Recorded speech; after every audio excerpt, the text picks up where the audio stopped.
We're going to move, I hope, towards some of the benefits that we see here in Perth, particularly the wheelchair accessibility on the buses.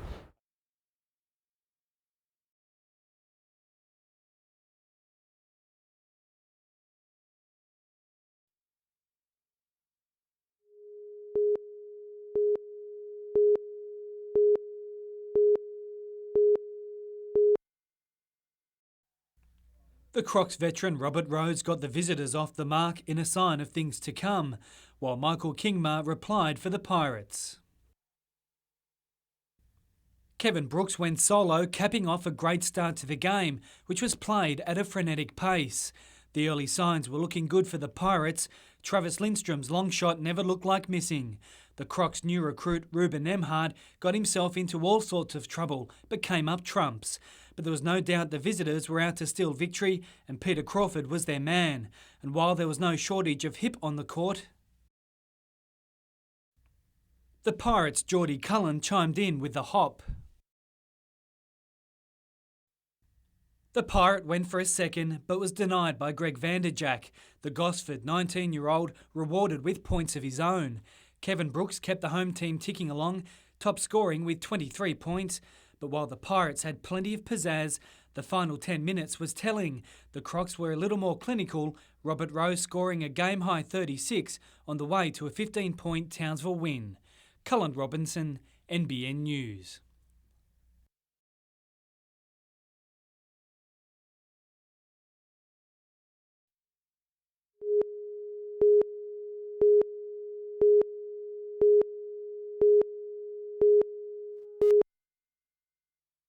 The shiny ministerial shovel was trotted out for today's sod turning on the site of the hospital's old helipad. This is what the new James Wallace building will look like. Coloured grey in the model, the building is about half the size again of the existing hospital and will house a range of services including X-ray, bone, eye and skin specialties. On 3 levels, it comprises 32 procedure rooms and 64 consulting rooms, as well as overnight and day wards. Australian company John Holland Constructions has won the building contract that'll take about 2 years to complete, with an on-site workforce of almost 200 people. Virtually everybody who works on this site will be local. There will be very few that are not local employed. Across town, property developers will be salivating with the Royal Newcastle Hospital buildings to be sold off in 2006 once the James Wallace is finished and staff have relocated. They will be sold on the open market, and the funds that are generated will be reinvested in health services here in the Hunter. Paul Lobb, NBN News.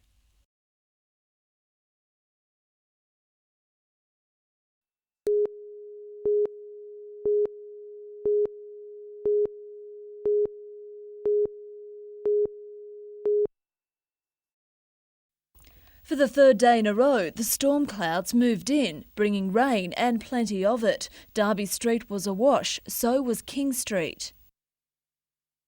While it forced motorists to slow down, kids made the most of this temporary water feature in the McDonald's car park. Then came the hail, which didn't go unnoticed. Energy Australia says the storm left 2,000 customers without power. The outage caused concern at Scott Street after 6 adults and 2 children became trapped in a lift. After an hour, they were freed, hot and a little shaken from their ordeal. Thought the lift was going to just collapse. Lightning continued across the Hunter last night and throughout this morning, and if the rain continues, the region's winemakers say it could affect their harvest. The grapes are at a greater risk of picking up fungal diseases like botrytis. When it starts growing in a vineyard, it can be very fast and acts all over the vineyard and basically can destroy the crop. But for now, they're keeping their fingers crossed they've seen the last of the rain. If the conditions dry out and we can get on and pick the grapes and the flavours will accumulate just as we like, we will have another great harvest. Lyndall Derrick, NBN News.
double trouble at Dudley Public School today, as not one, not two, but 3 sets of twins were welcomed into kindergarten.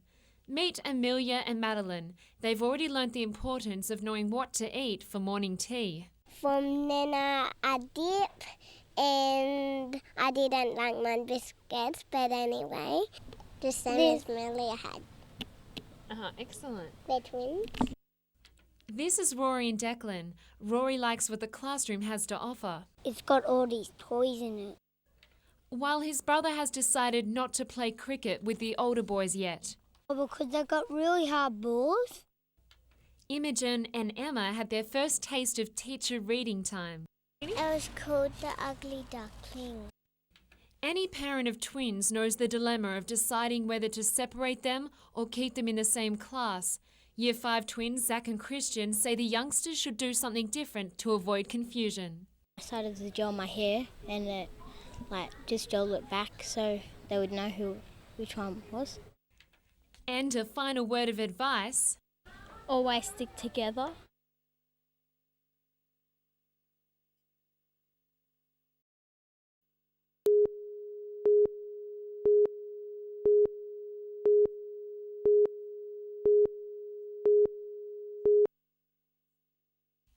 In a tournament which pits the best juniors from the Jack Newton and Greg Norman foundations against each other, it's little wonder the competition is heated. It's a fantastic way for the best young kids in their age group to test themselves out against the kids from the Norman Foundation, both boys and girls. New South Wales, represented by the Jack Newton Foundation, was trailing by 4 points going into this morning's four-play tournament, but did manage to reclaim some turf thanks to Kate Thomas from Bathurst and local hope Ashley Odgers. Up against Queensland's Leanne Bowditch and Emily Sykes, the lead was juggled between the two states. On the 15th, the visitors came into trouble, which would eventually cost Queensland dearly. After both teams fired impressive shots on the 16th, it was a 10-metre putt by Thomas that would see New South Wales steal the show. We were both getting a bit tired, so basically we wanted to get it over and done with as soon as possible. So we knew a birdie would get us there, so she said she'd hit the shot and I'd get the putt, and that's what we did. And they just kept fighting back all the way, so I was up and down both ways, so it was really exciting to win that hole. It was an awesome putt.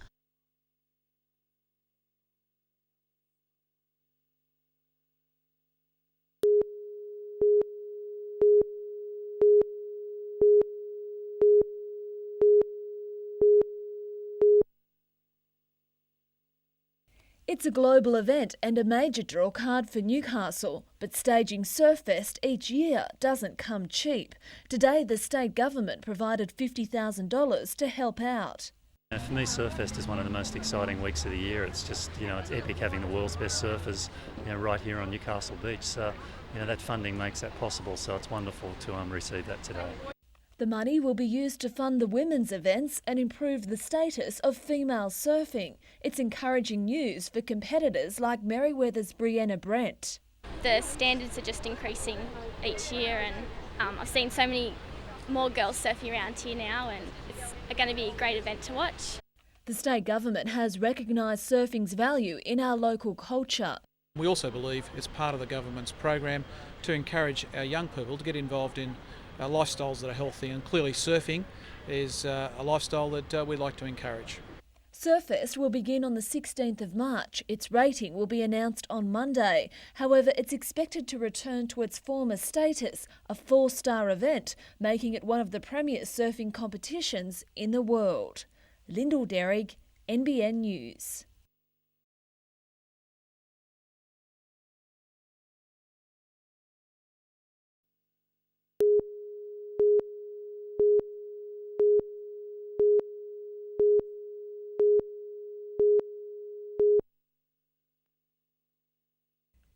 This industrial land in Wickham, currently used as a wool store, is up for sale, and all it will cost you is a little over $10 million. This is the last of the really large redevelopment sites in close to the city.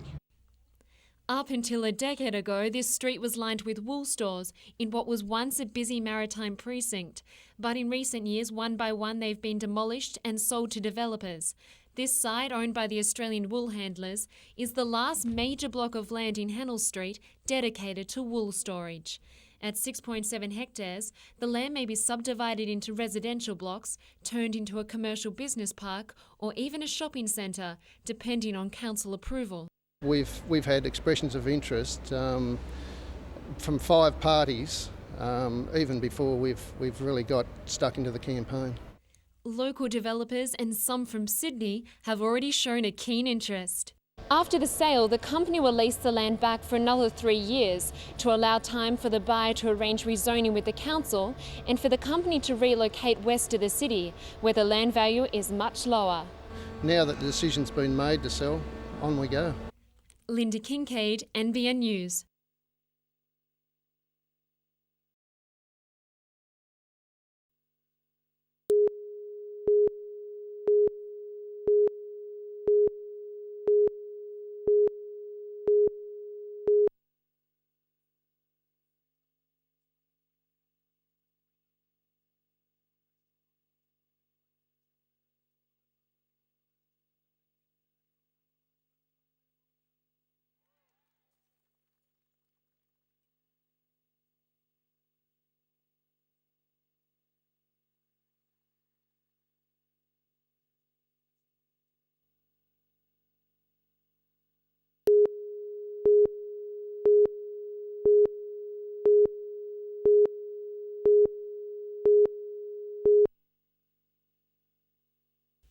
This is the damage caused by last night's fight.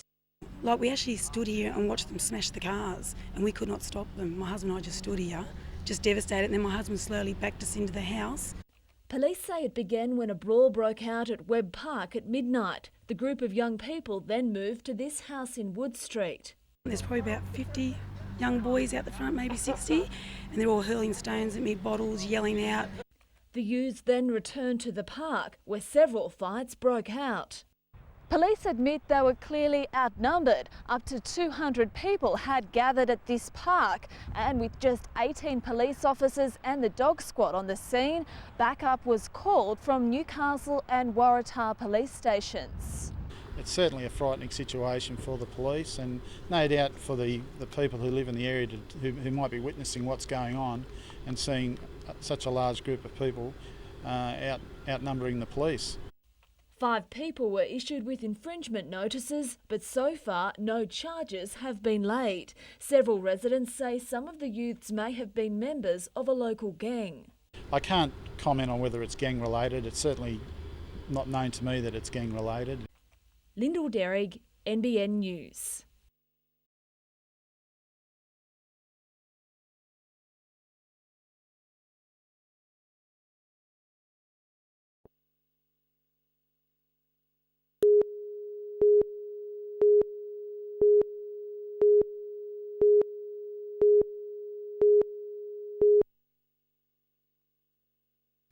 This is one of the worst weeds in Australia, and this trial at Heatherbrae was aimed at finding better ways to control alligator weed and stop it from spreading. It's bad for livestock, it's poisonous to cattle, and it takes over farming lands and waterways and natural areas that are wetlands. But a pulse generator which operated the electric fence was stolen. Nearby cattle simply walked in and ate the weeds, leaving only their hoof prints behind.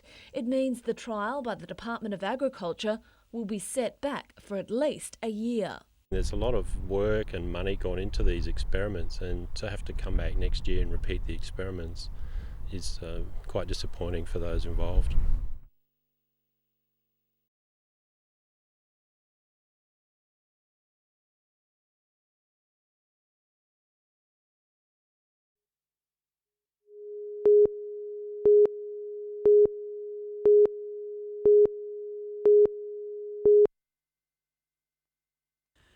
Never far from his troops, Hagan's decision today is a huge step forward as the club prepares for the future and maintaining a competitive team beyond this season. You don't need any speculation if you can avoid it. And I think I appreciate the club at least getting myself sorted out early on. So then I can really focus on working hard with Mark Sargent to get everyone else sorted out. It's already been well documented the club's priorities are Captain Andrew Johns and Ben Kennedy, who are both off contract at season's end. With Hagan at the helm for the next 3 years at least, it'll lend weight to their decision. I hope it has a positive effect on them, but you know, I guess we need to keep the best possible football team we can in the town. And it's not like this season doesn't pose enough of its own challenges already, with the club to play its first 5 matches away from home before Hagan tackles his first state of origin as coach of Queensland. As for players, Daniel Abraham is hoping to be cleared to resume full training after a back stress fracture saw him miss the World Sevens.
The Hunter Street Mall in Newcastle would have to be one of the friendliest places for a Labor leader to enjoy a coffee. The seat of Newcastle is in safe Labor hands, so new opposition leader Mark Latham was definitely among friends. But that won't be entirely the case over his 4-day tour of northern New South Wales. The federal Labor leader has to not only sell recent policies to the electorate, but win votes in seats like Patterson, which could turn out to be crucial for the party to win government. Well, they're seats where the Labor Party's lost them in recent elections, and obviously we've got to do more work and come up with good ideas to regain the trust of the public. Running with the momentum gained from the recent Labor conference in Sydney, the key early childhood education policy was certainly the theme of today's visit.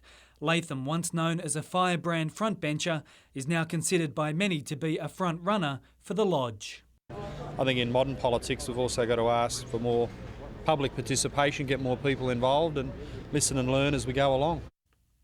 And people will be given that chance at a public forum at the Raymond Terrace Leisure Centre tomorrow morning at 9. Cullen Robinson, NBN News.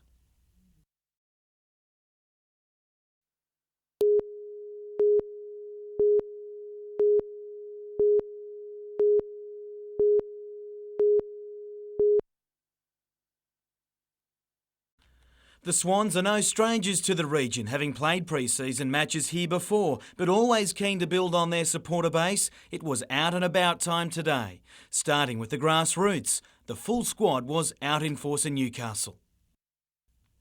The visit is all a part of the Code's community camps, with each AFL side basing itself in regions across the country this week. Very rugby league orientated up here, and we're definitely surprised and pretty pleased that we've got so many young kids up here. It was also a chance for two of the region's rising stars of the game to mix it up, with Wyong's Mitchell Eade and Matthew Hodge from Lake Macquarie training alongside some of their idols. But it wasn't only juniors who came to see what the AFL boys had to offer, with the Newcastle Knights arriving for a joint training session.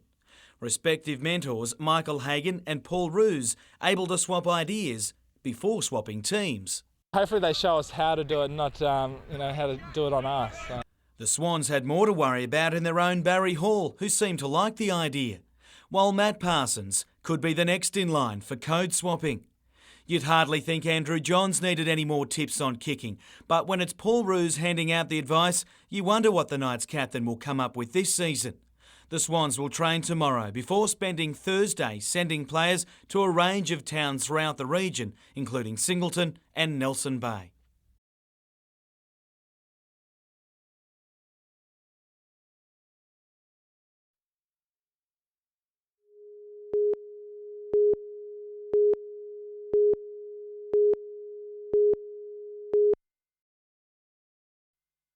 Mr Latham arrived at Raymond Terrace this morning and was quickly brought up to speed about local concerns. Employment, health and water quality issues were raised, but it was the lack of opportunities for young people which stole the limelight.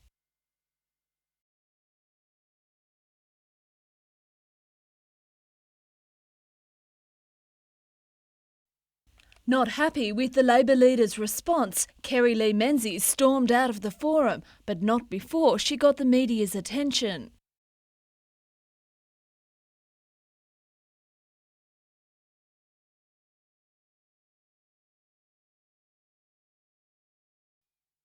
She then held her own press conference where she encountered her own interruptions.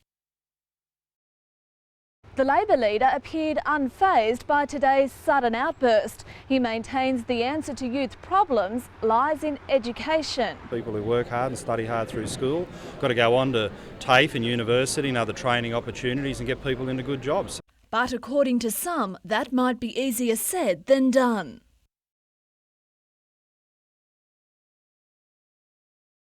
Lyndall Derrig, NBN News.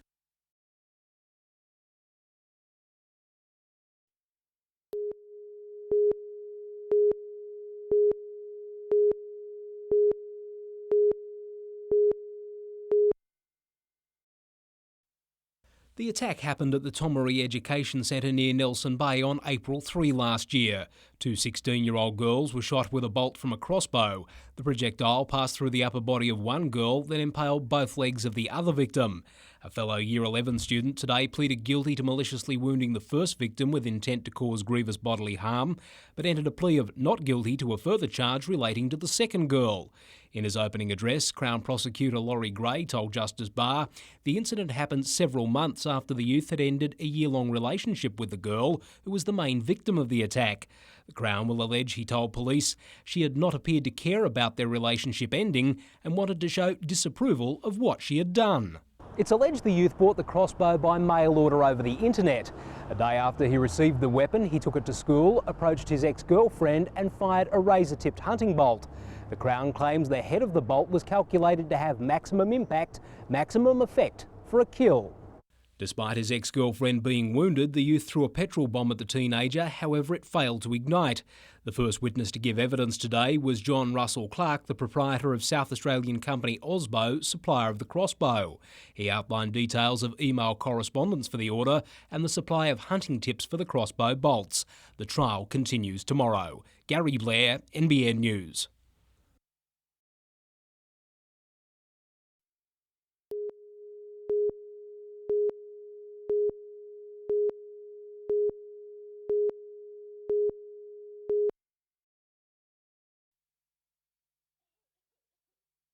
Coughing is one of the most common reasons for a visit to the doctor.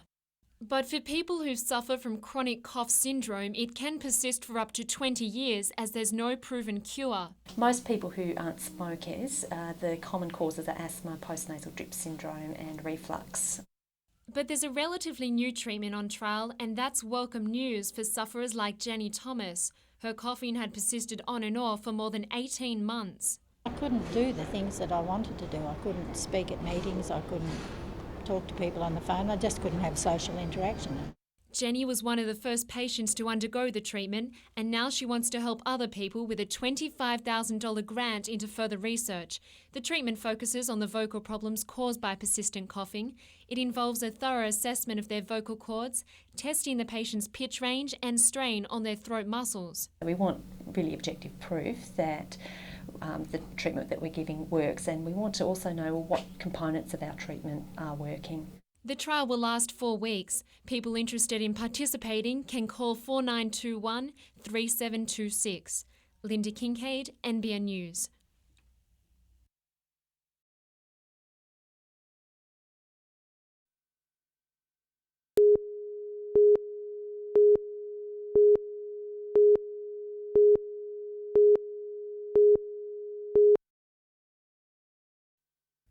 Hunter Valley Vineyards have already acquired a taste for the lucrative export industry, with our wines gracing tables and bars in the United States, New Zealand and the United Kingdom. Now the newly formed Wine Industry Advisory Council, made up of local vignerons and government representatives, has set its sights on exporting to the Asian and European markets. Oh, I think the potential markets for us are some of the European markets, Germany, Holland, Belgium. It was the Council's inaugural meeting today, on the discussion table advising the state government on how to take the wine industry forward, including improving marketing to access overseas markets. And the State Minister for Agriculture says he'll be doing his best to open up export markets while in Asia. With the Chinese Beijing Olympics coming up and the great growth in the middle classes in China, it's now well over 100 million people, particularly along the coast of China, there is going to be enormous export opportunities. Also on today's agenda, how best to spend the $2 million available for research and development of the New South Wales wine industry to better compete with overseas markets. Jane Goldsmith, NBN News.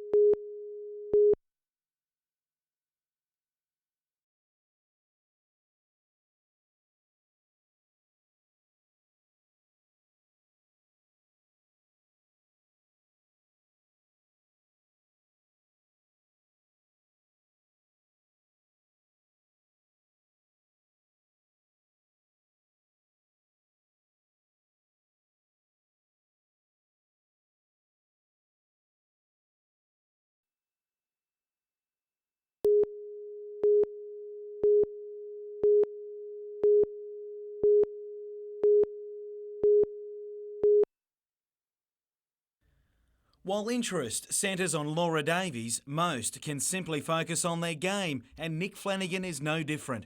The lone amateur in the field feels in good touch, but he was still soaking up the 2 magic rounds he played with Ernie Els at last week's Heineken Classic.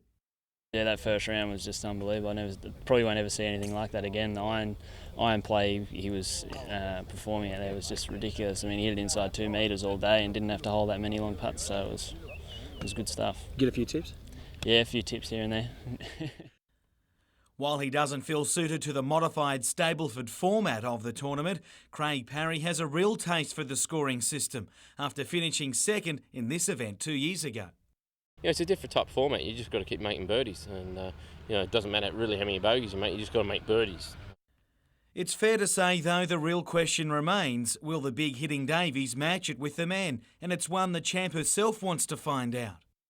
This is nothing to do really with women's golf. Is Laura Davies any good off a longer course? And that's the only. Given the interest in her playing, it may be her last attempt against the man. It's a one-off, and that's the way it should be treated, really. Jim Callanan, NBN News.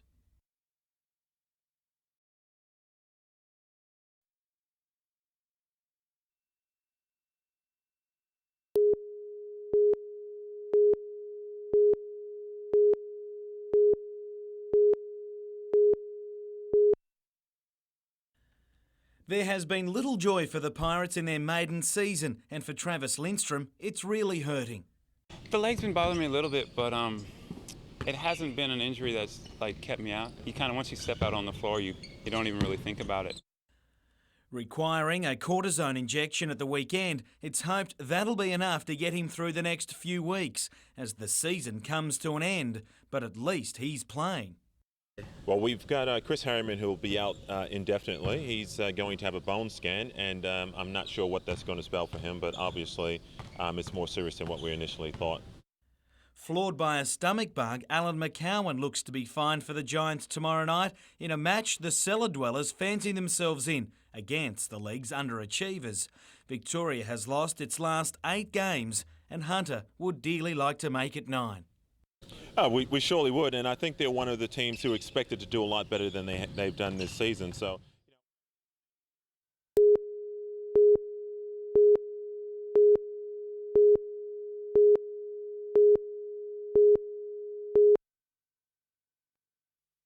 Norm Forrester has a rare gift. He's been painting for more than half a century and has the ability to capture an image in his head and recreate it on paper. Working with watercolours isn't easy. You have to be quick, especially in today's heat. It's a challenge. It's the main thing. You've got to watch it like a hawk all the time and keep the colour moving and control it, and all the time it's trying to escape from you. So I guess that's what makes it interesting. His paintings depict scenes from Nelson Bay to New Zealand, and now 26 will brighten up the rooms of cancer patients at the Mater Hospital.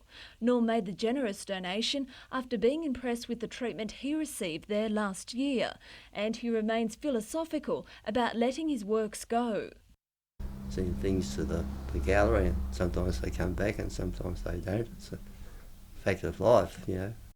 Norm's almost 80, but he's not about to hang up his paintbrush yet. He says he's got plenty left to paint, inspired by his own backyard of Port Stephens. Lyndall Derrick, NBN News.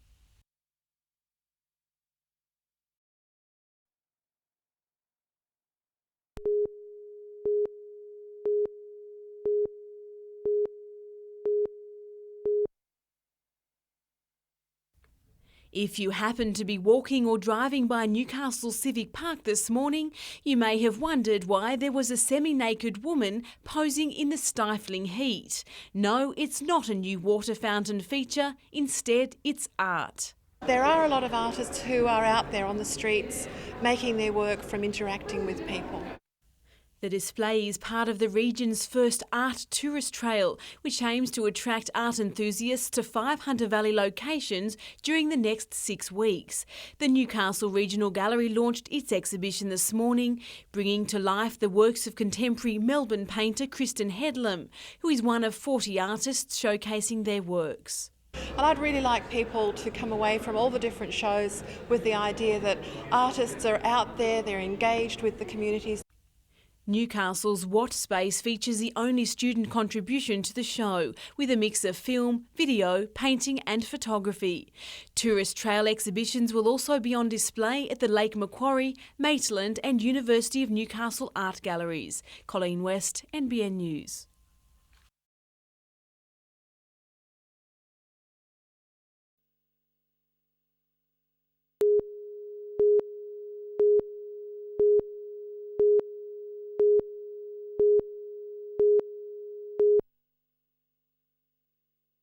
Andrew Burriston fears his job will be the first to go if a proposed amalgamation of Murrurundi Shire Council goes ahead.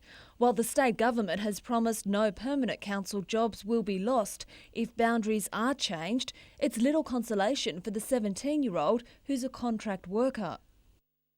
I've spent most of my time here and it's good. I don't really want it to go. It's going to be hard moving on to somewhere else if I did have to go with amalgamation.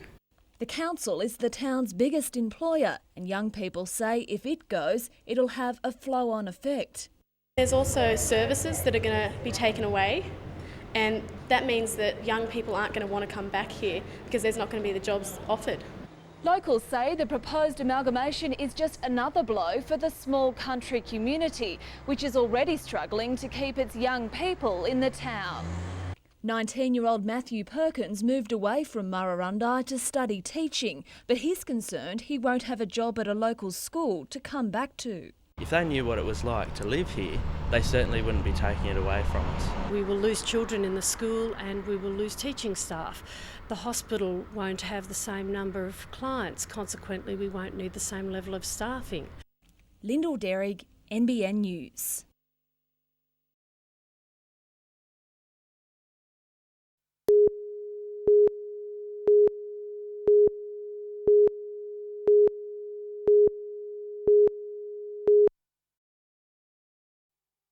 Two-year-old Jake Hughes died and his mother, Tanya Barnett, suffered serious leg injuries in a two-car accident on Wallsend Road, Cardiff Heights in February last year. Jason Kekievsky was sentenced to 6 months jail last month after pleading guilty to dangerous driving causing the death and grievous bodily harm. While the 29-year-old's appeal against the severity of his sentence was today dismissed in the District Court, Judge Philip Bell reduced Kekievsky's penalty after he served 39 days of his sentence.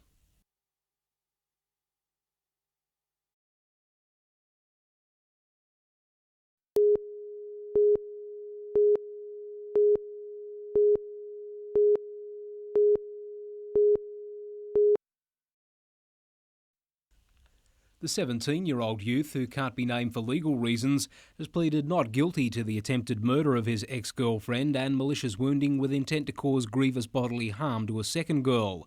Justice Barr has spent much of the past fortnight hearing the case, which followed a crossbow attack at Tomaree High School in April last year. The crossbow bolt passed through the ex-girlfriend's body and then struck the second victim in the legs. The Crown summed up its case against the youth today, alleging his actions leading up to the incident were cool, calm and methodical.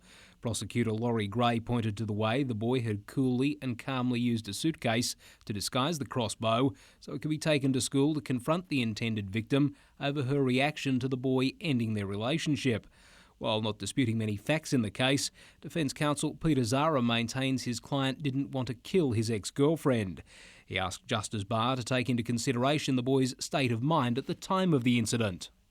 The Crown and Defence took a total of 2 hours to sum up their cases, during which time the accused sat in the dock with his head bowed. Justice Barr has reserved his decision on the verdicts and is expected to hand down a decision early next week. Gary Blair, NBN News.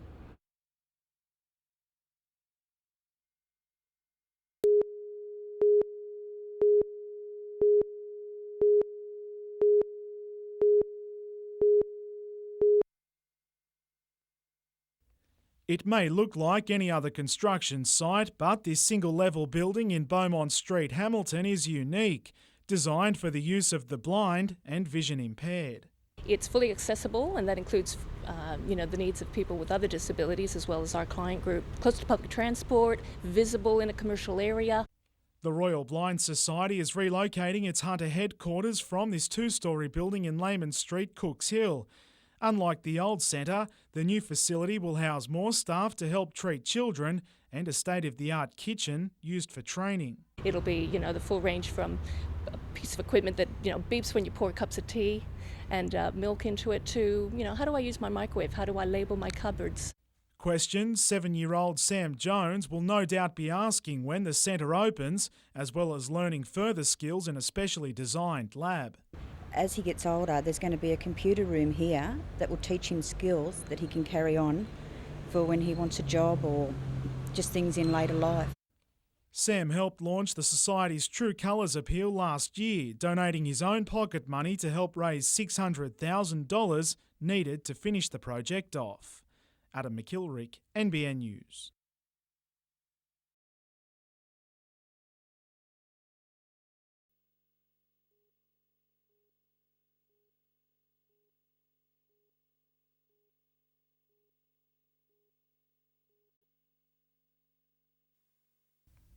Reginald Harold Fenn, seen here attending an earlier court hearing, was a noticeable absentee from today's sentencing. The 75-year-old was instead in hospital suffering a blood clot. Acting Justice Peter Newman said, "Unfortunately, the state of his health is such he's in hospital. He's unable to attend court and I suspect he will never be able to attend court." Fenn was found guilty last August of the manslaughter of 18-day-old Mitchell James Little, who died from the heart defect stenosis in 1999. His parents put off urgent surgery because Fenn, a practising naturopath, said he had cured the baby by using herbal drops. The prisoner abused the position of trust placed in him by the baby's father. In sentencing, Acting Justice Newman took into account Fenn's health, saying the 75-year-old was suffering terminal cancer. Fenn was sentenced to 5 years prison with a non-parole period of 3 years, but it was suspended on the grounds that Fenn is too ill to go to prison. Acting Justice Newman added the sentence should act as a deterrent to other natural medicine practitioners who may attempt to treat life-threatening conditions. Cullen Robinson, NBN News.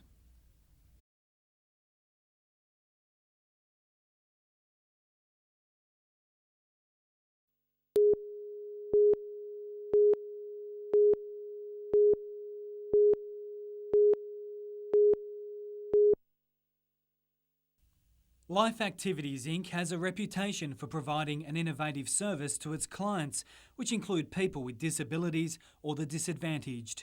But the hard work is in jeopardy. The controversy stems from funds being set aside in a second association known as Life Activities Hunter Region. While the 3 staff who were let go and the organisation have been cleared of any illegal activity, the problem arose when the state government found out the charity organisation had set up $1 million war chest under the Hunter Region banner, while it still received funding from the government for Life Activities Inc. The news and investigation by Ferrier Hodgson has had a major effect on staff morale at Life Activities. But Acting CEO Richard Brown says the quality and delivery of service provided by the organisation has never been in question, and as far as staff are concerned, it's business as usual. I can reassure everyone that the services that Life Activities provides are still going on, still being given at a very high quality level, and that will continue into the future. Cullen Robinson, NBN News.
Andrew Killen was out for a quiet, relaxing day of sailing on Lake Macquarie with some friends, but things didn't go quite to plan. Just off the Belmont Yacht Club at about 11 o'clock in the morning. We'd just left the yacht club and we're motoring out, just about to put the sail up, and my wife noticed a fin in the water beside the boat. He says a group of children were learning to sail nearby while a water skier also passed within a few metres of the shark's fin, which he caught on film. We did flag one of the water skiers down. It was a bit difficult to figure out what the international symbol for shark under the water is and get out, but they understood what we were saying. Experts believe the shark was probably a bull shark. Bull sharks can grow up to 3.5 metres long and are considered aggressive and dangerous, even more so than the great white and tiger sharks. Bull sharks have been blamed for 2 deaths in the man-made canals of the Gold Coast in the past 2 years. The Lake Macquarie Yacht Club manager says he's heard of several shark sightings recently. Since the demise of professional fishing in the lake, the fish stocks have increased. Certainly there are a lot of mullet swimming around in the lake that the professional fishermen might have netted in years gone by, and of course they're an important part of the food chain for sharks. And although they aren't necessarily a danger to humans, people using the lake should take care. Jane Goldsmith, NBN News.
You couldn't blame Nick Flanagan for just wanting to sit around, but even when resting up, the golf bag is never far away. And these days, neither is the question of when are you going to turn pro?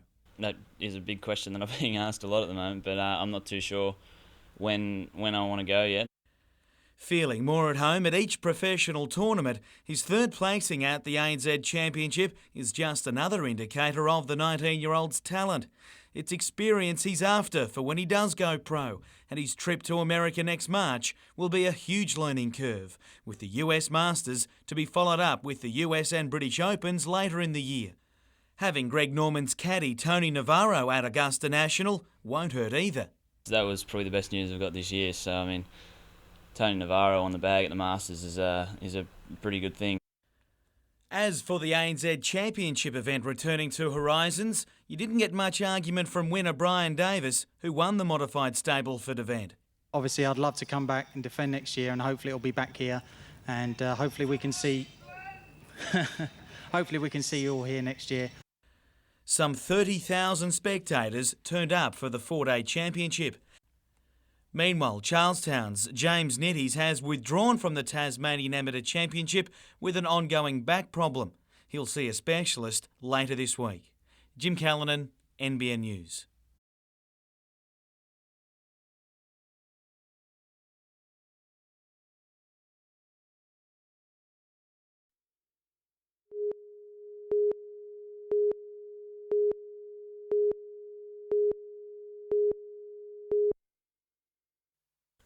Maitland Show was quickly into stride today, with the first participation record going to horse sports competitors who've arrived in droves. The enthusiasm repeated in the cattle ring, where the number of entries and participants in the schools competition has doubled on a year ago. They're the latest signs that the alliance between organisers and the Showman's Guild to hold a super show has brought about the revival of the Maitland event. But having the super show has made all the difference, and it's really speaking a crowd topping over to 70,000-80,000 this year. While lunchtime temperatures in the low 30s sent some into the shade, young thrill seekers took the opportunity to serve their apprenticeship in Sideshow Alley. With $40 million worth of rides and games, Sideshow operators are ready for a big 3 days. It's the community coming out and supporting one activity in the year, one weekend in the year that's a special thing for everybody concerned with their community. And preparations for Newcastle show stepped up a gear at Charlestown Square last night. 5 entrants faced the showgirl judging panel. 21-year-old Bridget O'Brien of Bar Beach was crowned the 2004 winner, with fellow Newcastle University student Tegan Snedden of Ellamore Vale the runner-up. Gary Blair, NBN News.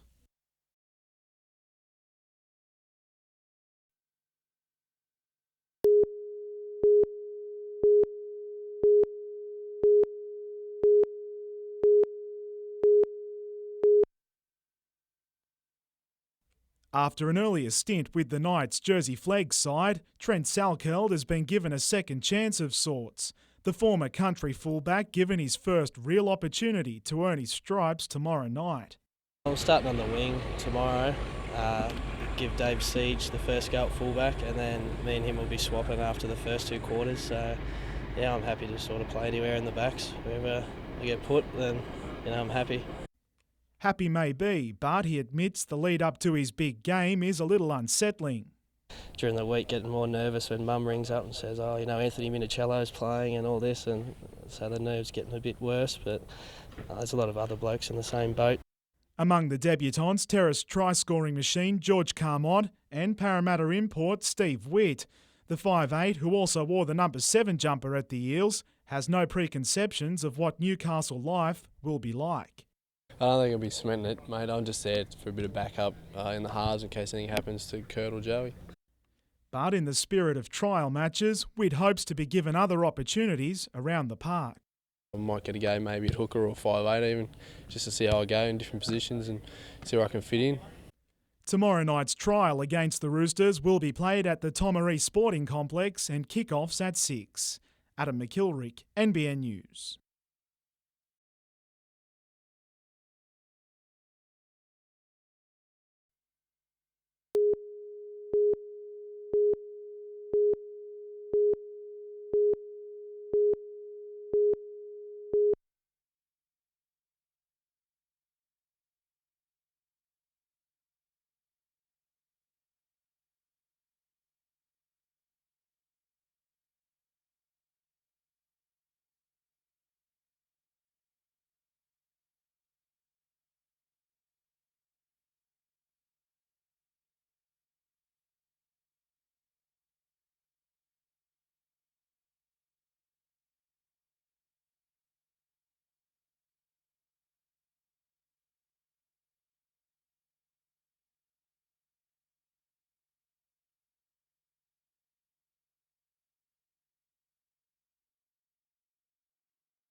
It's believed to be the fastest growing water sport in the country. Now the Upper Hunter has jumped on the wakeboarding bandwagon, and it's not hard to see why.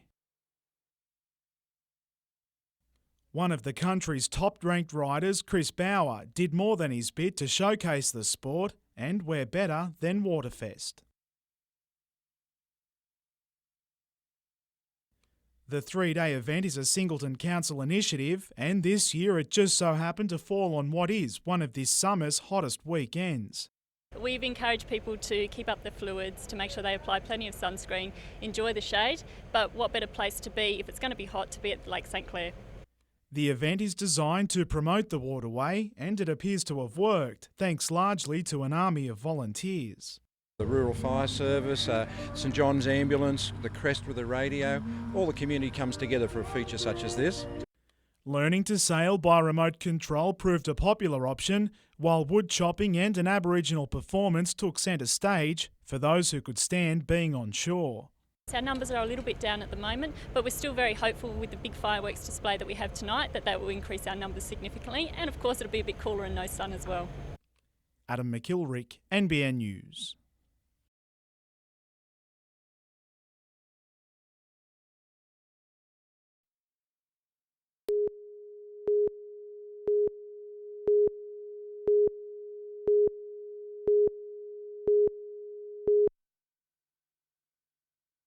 It threatened to be a runaway game, with the Roosters' Chris Walker grabbing an early intercept before running almost the length of the field, barely getting out of second gear and holding off a Knights chaser to score under the posts.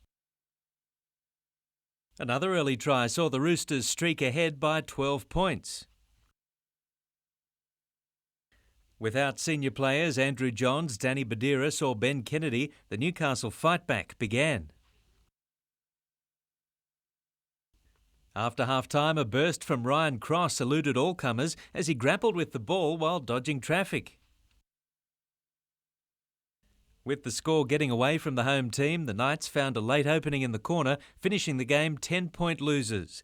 The Knights' next trial is against North Queensland in Mackay on Saturday.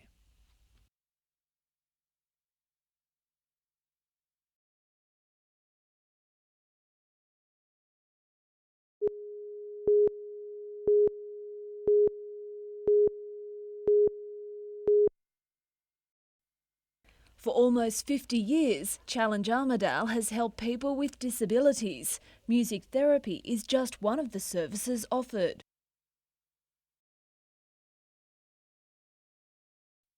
Some of the residents have lived at the centre for decades, and now more funds are needed to cater for its ageing clients. What we're running into is that our clients, as they're ageing, are having increasing physical mobility issues. We're running into issues of nutrition and swallowing. For the last 4 years, the country community has pitched in to help raise money for Challenge. Farmers from the New England area donate fleece to be auctioned at Newcastle. Every penny we can get, to improve the quality of life is very important to us. It's a very worthy cause that people donate fleeces to this on an individual basis throughout the New England, and it's supported by all the brokers and hopefully this afternoon by the buying fraternity. And support they did. The auction raised more than $6,000, which will help make a difference in the lives of more than 100 people. Lyndall Derrick, NBN News.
Residents say the noise could be heard from streets away. Bound for Brisbane, 12 wagons of the freight train came off the tracks at Broadmeadow Station just after 10 this morning. Remarkably though, the entire train, which is 980 metres long, remained upright. 2 people were treated for dust inhalation, but otherwise no one was injured. The rail line was closed and authorities quickly sealed off the area to check the wagons. One was leaking flour, but there was also concern the train may have been carrying hazardous products. But all were eventually found to be non-toxic. Pacific National says the train should be cleared from the tracks by 10 a.m. tomorrow. Because it was travelling on a relief track, normal commuter and freight services haven't been affected. The track should be fully operational again in a couple of days. The cause of the accident is being investigated. The train drivers were breath tested and both were cleared. Lyndall Derrick, NBN News.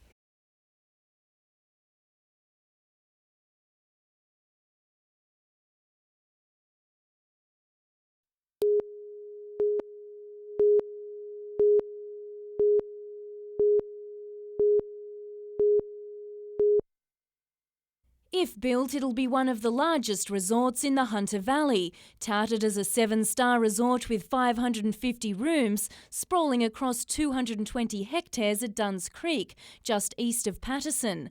But Port Stephens Mayor John Nell and local residents say the scale is simply too big, and in such a location it seems unviable. I probably could understand a resort of 20 beds starting up at Duns Creek, and council would welcome it and the community probably would welcome it. This large scale just in one big hit is mind-boggling. The resort has been on the drawing board for more than 3 years, but council has repeatedly deferred it. Tonight here in the council chambers, Mayor John Nell will be urging the rest of the councillors to vote to finally decide the fate of the $42 million development. Duns Creek locals are also concerned about the impact of the massive resort on their peaceful rural lifestyle. Personally, I think there is a very valid grounds for refusal in the complete destruction of the way of life of those people. They've also questioned the development's ecotourism credentials because of the need to clear bushland on the site. Jane Goldsmith, NBN News.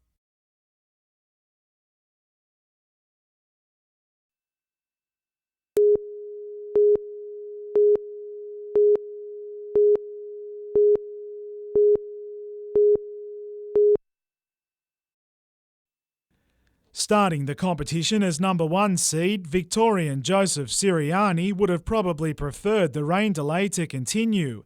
In what was his first game of the tournament, Siriani was this afternoon eliminated by Serbia-Montenegro's Dejan Petrovic 6-4, 6-2, staking his claim on precious world ranking points.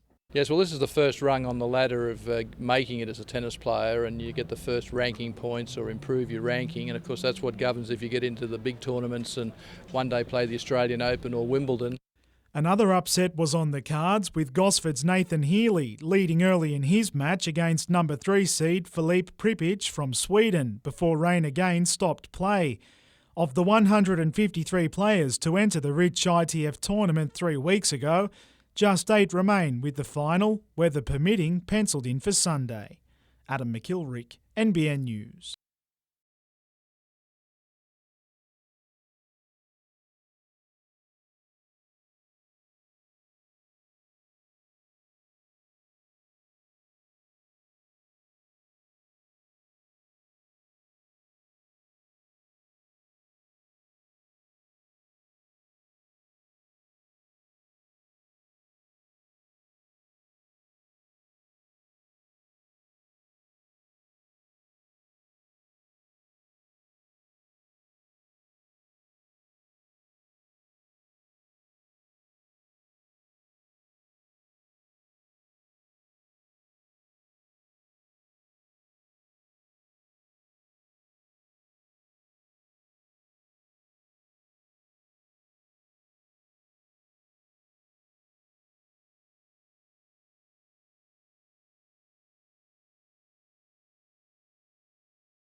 Hey,